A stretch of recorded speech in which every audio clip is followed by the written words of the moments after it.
greenhouses, we thought these greenhouses are cool. I mean, these are terrible. The Dutch greenhouses were 4 stories high, computer controlled, UV lights and things, or flaps and everything, climate controlled. It's incredible, and they can produce out of this space about 100 kilograms of tomatoes a year, which is, in South Africa on the ground, these guys probably do about 4 kilograms a year. Sure. So you can see what, okay, it doesn't taste as good, but so we went through that. Then also met the Americans on that trip, and so I came back. Charles started doing his masters, and I got into the stuff, and then around about last year I just decided to just take the plunge, and I've got 12,000 Rand funding from the university, and with that 12,000 Rand I conducted 3 workshops, and in the meantime I got to know Sakile and Pila and the Farmers Forum. So I went to the Farmers Forum, and we negotiated this over a long period of time. And I said, well, let's think of what we can do.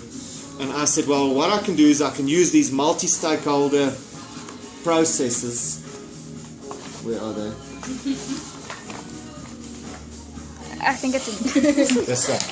So you can read this about, because this is a new approach to development, to start projects. It's not about directly going in and helping people farming. It's not what you do, because those things don't really work. So they use this multi-stakeholder process to get the right people together, and in Amsterdam they use it to create new enterprises. Like for instance, the one enterprise which is really a good idea is this guy, it's called Vegetables in a Box or something like Biet en Boon. And it's just these boxes of, yeah, so it's these boxes with stuff growing in. So at a restaurant or at a conference, they come with a bakkie and they deliver this box with all these plants, and the guests can just pick it themselves. And that's just the kind of business that they do in the Amsterdam. I don't think it'll work here, but they had interesting projects, and I can send you the book. Please do.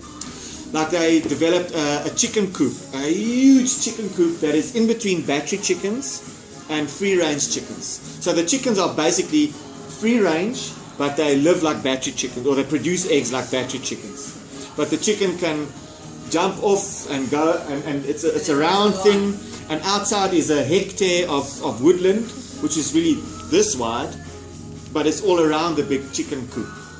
And also, the way this design works is, you would understand what does a chicken do. I don't know if you guys know how a chicken works.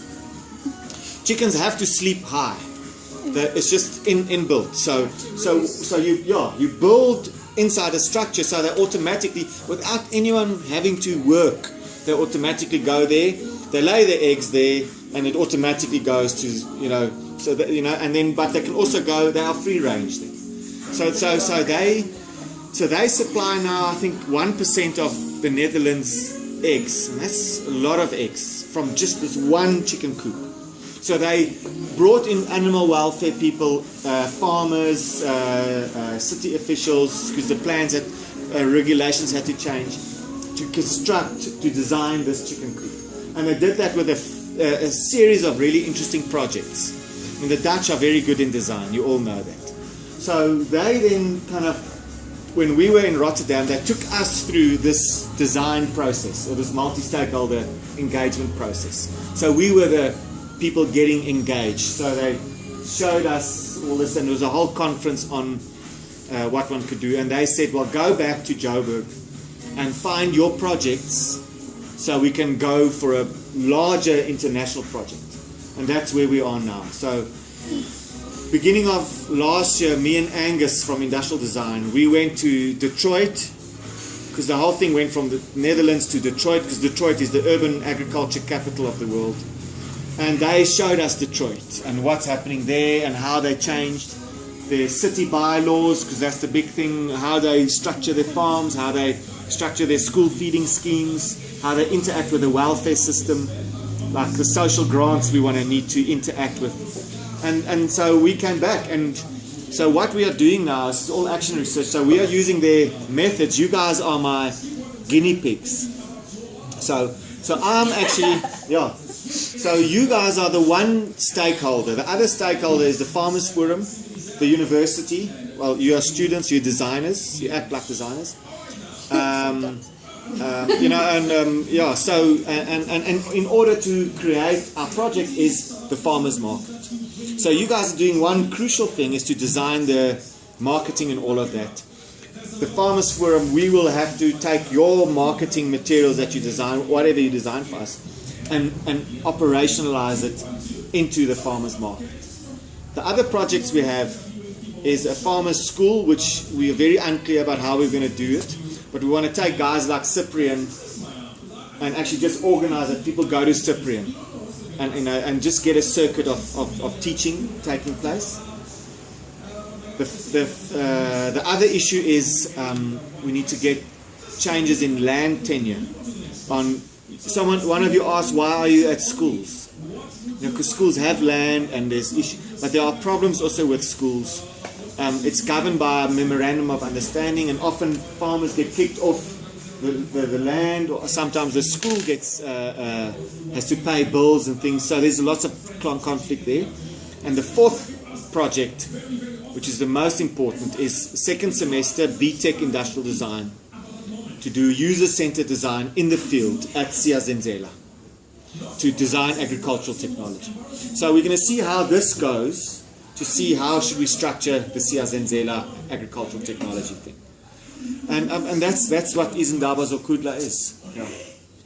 And I have only funding for about half of what I just described. So from going further, I'm going to start using some of the funding in this and to fund, well, it's really for two things. One of my students, well, I don't know, for you guys it's maybe not so important, and we can maybe use the funding for other things. I need, well, tomorrow we have a meeting between farmers and farmers in Detroit over Skype at the university. So as you guys are doing the marketing material, I'm getting outside, I'm getting the farmers ready to understand what is at stake in doing such a market. None of us know what to do. You know, and how did the Americans do it? What were the problems? And we're going to see what we can learn from them. And then after that, we're going to connect also with the Michigan State University, those internet workshops. So we'll just have to organize tomorrow how many times the farmers can come. You know, we can also do them, download them after they've been done. You know, so that's what we're going to do. So next to you guys are going to be a couple of farmers which you're going to meet sooner or later. That's going to run next to you, and they're going to be actually your clients, those farmers. Sakila is only one of them. But I need them to also just first understand from this article, you know, on their own what is at stake before they engage with people like you, because I'm not scared of you guys, but you could dominate, or they could dominate you. You know, so we need to actually think about how, if you want to realize the higher ideals of social justice, change food system, ecological integrity, planet, profit, people. You know, if you want to achieve those things, you need to be strengthen each group on their own. So today was actually to strengthen you and your understanding of agriculture. The farmers need to be strengthened, and what does it mean to have a farm, a farmer's market, and perhaps also what we also need to think about, and that's maybe another task, is you guys need to spend some time in educating these farmers that we're going to work with. What is design? I mean, I don't know that. So I'm just saying to you, that's more or less what is actually necessary. You don't have the Hussein article here. I don't. Oh. That's a really interesting article, how they made prosthetics for kids in Cambodia who lost their legs from landmines.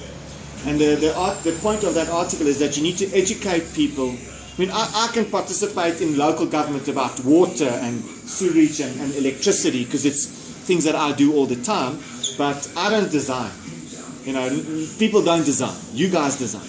So you need to actually think about educating the user. What is design? What do you really want from them? Because people can't actually design like that. I don't know if these things say that. So that's more or less is Indaba Zokudla. And actually my objective is to use the, like for instance, what I actually need to do with Sakile is I want to use my facilitation. Well, you know what, we'll do that.